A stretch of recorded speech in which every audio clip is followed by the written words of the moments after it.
সন্ধান সন্ধান সন্ধান চাই, আমার ভাইয়ের সন্ধান চাই, সুমন ভাইয়ের সন্ধান চাই, সন্ধান সন্ধান সন্ধান চাই, রাসেল ভাইয়ের সন্ধান চাই, রানা ভাইয়ের সন্ধান চাই।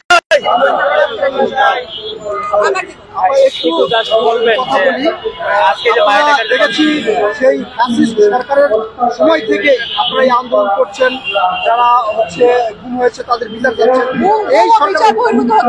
এই সরকারের প্রতি আপনাদের কতটুকু আস্থা আছে যে আপনারা বিচার পাবেন? এই যে হাজারো ভাইয়ের হাজার প্রাণের বিনিময়ে আমরা এখানে আসছি পরিবর্তনের পরে, তো আশা যেটা ছিল 8 মাস পরে আপনারা দেখতে পাচ্ছেন আমরা কিন্তু সেই একই জায়গায় আছি। এবং কতজনকে গ্রেফতার করা হয়েছে, যতজনকে হত্যা করা হয়েছে, গুম করা হয়েছে, এদেরকে নির্বিচারে ধরে নিয়ে টর্চার করা হয়েছে, যারা ফেরত এসেছে, কয়জনকে মানে গ্রেফতার করা হয়েছে আপনারা কিছু দেখতে পাইনি। আশা আসলে আমরা করি না, কারণ যতক্ষণ না বিচার হচ্ছে, ততক্ষণ পর্যন্ত ন্যায় বিচার প্রতিষ্ঠা হচ্ছে, ততক্ষণ পর্যন্ত ফ্যাসিস্ট রেজিমের পুরো দোষর বাংলাদেশে থেকে যাচ্ছে, ততক্ষণ পর্যন্ত আমরা শান্ত হব না। আমরা আসলে আমরা চাই যে আমাদের এই ডাক্তার পরে যেন অতি সত্য তাদের বোধগম্য হয় এবং বিচারের আওতায় আনা হয়, গ্রেফতারের আওতায় আনা হয়। যেই বাহিনীর অভিযুক্ত যেই লোকই হোক না কেন, যেই অফিসার হোক না কেন, তাকে যেন ক্যান্টনমেন্টের ভিতরে রেখে সুরক্ষিত করে রাখা হয়। প্রত্যেককে বিচারের আওতায় আনা হবে, জবাবদিহির আওতায় আনতে হবে এবং প্রত্যেকটা গুমের বিচার করা হয়। তাহলে আমাদের দেশে এই চরম মানবাধিকার লঙ্ঘন আমরা বন্ধ করতে পারবো। নতুবা যতক্ষণ এই কথাই বলে না কেন, আমরা কিন্তু আসলে সেই দোষরের ছায়ার মধ্যেই রয়ে গেছে। আপনাদের এখানে দেখছি লিখছেন যে খুনির ঠিকানা সেনানিবাস। আপনাদের কি মনে হয় যে সেনানিবাসে কোনো খুনি রয়েছে বা যে অফিসাররা ছিল, যে অফিসাররা ঘুমের সাথে ছিল, খুনের সাথে ছিল, যে সমস্ত কাস্টডি আয়না ঘর আপনারা জানেন, যেগুলো তত্ত্বাবধানে ছিল, যেই অফিসারের অভিযুক্ত যারা সেনাবাহিনীর ভিতরে আছে, সেই অফিসাররা কিন্তু এখন বের হয়ে আসে নাই। তাহলে আমরা তাদেরকে বের করে আনতে চাই, গ্রেফতারের আওতায় দেখতে চাই।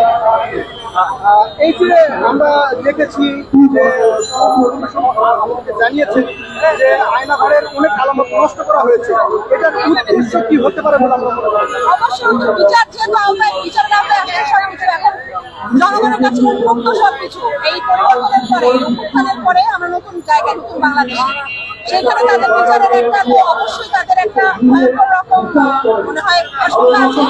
সেই আশঙ্কা থেকেই তারা 5 অগস্টের পরে আপনারা দেখেছেন যে এই জায়গাগুলোকে জায়গাগুলোকে তারা বিভিন্নভাবে ধ্বংস করেছে এবং এগুলো আমাদের কমিশনার ইনভেস্টিগেটররা কিন্তু বের করে এনেছে। আমরা চাই প্রত্যেকটা বাংলাদেশের প্রত্যেকটা পাড়ায় যত আইন আছে সব কমিটিগুলো উন্মুক্ত করা হোক, জানানো হোক কোথায় আমাদের ভাইদেরকে রেখে টর্চার করা হয়েছে এবং যদি তাদেরকে জীবিত না রেখে হত্যা করা হয় তাদের সাথে কি করা হয়েছে। আপু, আপনার কাছে আমি একটা শুধু প্রশ্ন করতে চাই, সেটা হচ্ছে আপনি তো অবশ্যই এই বিষয় নিয়ে কাজ করতেছেন। শত শত মানুষকে গুম করা হয়েছে এবং তাদেরকে আদালতে উঠানোর সময় ডান্ডা বেরি পরিয়ে বা যাদেরকে সামনে আনা হয়েছে তাদেরকে এরকম করা হয়েছে। হ্যাঁ, কিন্তু আমরা দেখেছি যে 5 আগস্টের পরে যে কয়জনকে ধরেছে তাদেরকে খুব ভালোভাবে হচ্ছে আদালতে তোলা হচ্ছে, কোনো হাত করাও পড়ানো হয় না। এই বিষয়গুলোকে আপনি কিভাবে দেখছেন?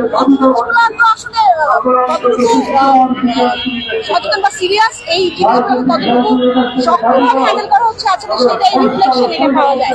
সেখান থেকেই আজকে যে গ্রেফতারের আপনি কয়জনকে গ্রেফতার দেখেছেন? একজনকে, দুজনকে, এখানে হাজারো মানুষ ইনভলভ, এত বড় একটা মেকানিজম ঘুমের।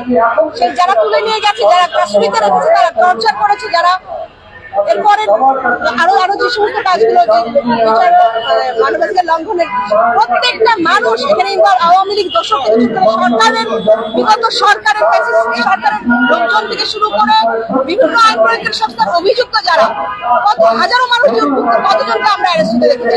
এরা কেন এখন উন্মুক্ত বাতাসে, কেন এখন এদেরকে বর্ডার পার হয়ে যেতে সাহায্য করা হচ্ছে? আমাদের দাবি প্রত্যেকটা বিচারের আওতায় আনা হোক, ন্যাশনালি ইন্টারন্যাশনালি, কারণ কেউই বিচারের বাইরে না।